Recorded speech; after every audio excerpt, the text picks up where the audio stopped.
नागपूरसह विदर्भामध्ये आजपासून पावसाचा अंदाज वर्तवलेला आहे। 21 ते 23 जुलै दरम्यान विदर्भातल्या 8 जिल्ह्यांमध्ये मध्यम ते मुसळधार पावसाचा अंदाज आहे। विदर्भामध्ये पावसाचा जोर वाढण्याची शक्यता आहे।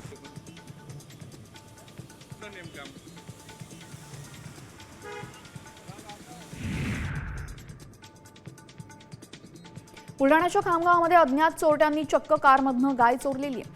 हा संपूर्ण प्रकार सीसीटीव्ही कॅमेऱ्यात चित्रित झाला। पेट्रोल पंपासमोर बसलेली गाय जबरदस्तीने गाडी तोडून घेतली आणि पळ काढला।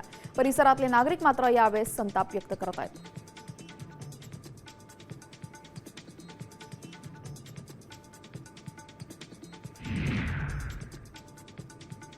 चंद्रपूर जिल्हा परिषदेच्या नव्या इमारतीसाठी 100 वृक्षांची कत्तल करण्यात आलेली आहे। यावेळेस ताड, सिंधी आणि सागवानचे 70 आणि 80 वर्षांपेक्षा जुने वृक्ष कापण्यात आले।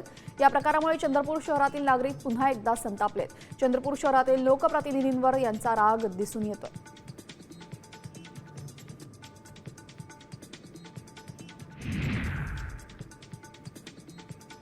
पुण्यश्लोक अहिल्यादेवी होळकरांबद्दल आक्षेपार्ह विधान केल्याच्या निषेधार्थ धनगर बांधवांनी अमरावतीच्या जिल्हाधिकारी कार्यालयात धडक दिली। आरोपी सुनील गोपाळ उभे त्यांच्यावर गुन्हा दाखल करण्याची मागणी आंदोलकांनी केली। राजमाता पुण्यश्लोक अहिल्यादेवी होळकर यांच्या संदर्भात फेसबुकवर आक्षेपार्ह पोस्ट केल्याचा आरोप करण्यात आला।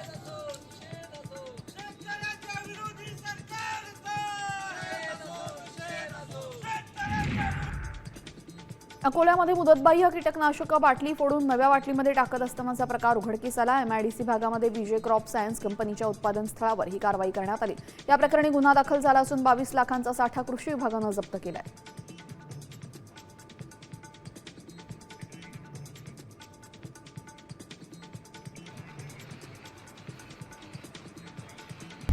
आता isakal.com आहे देशातील नंबर 1 ची मराठी न्यूज वेबसाईट। प्रत्येक अपडेटसाठी isakal.com ला नक्की भेट द्या।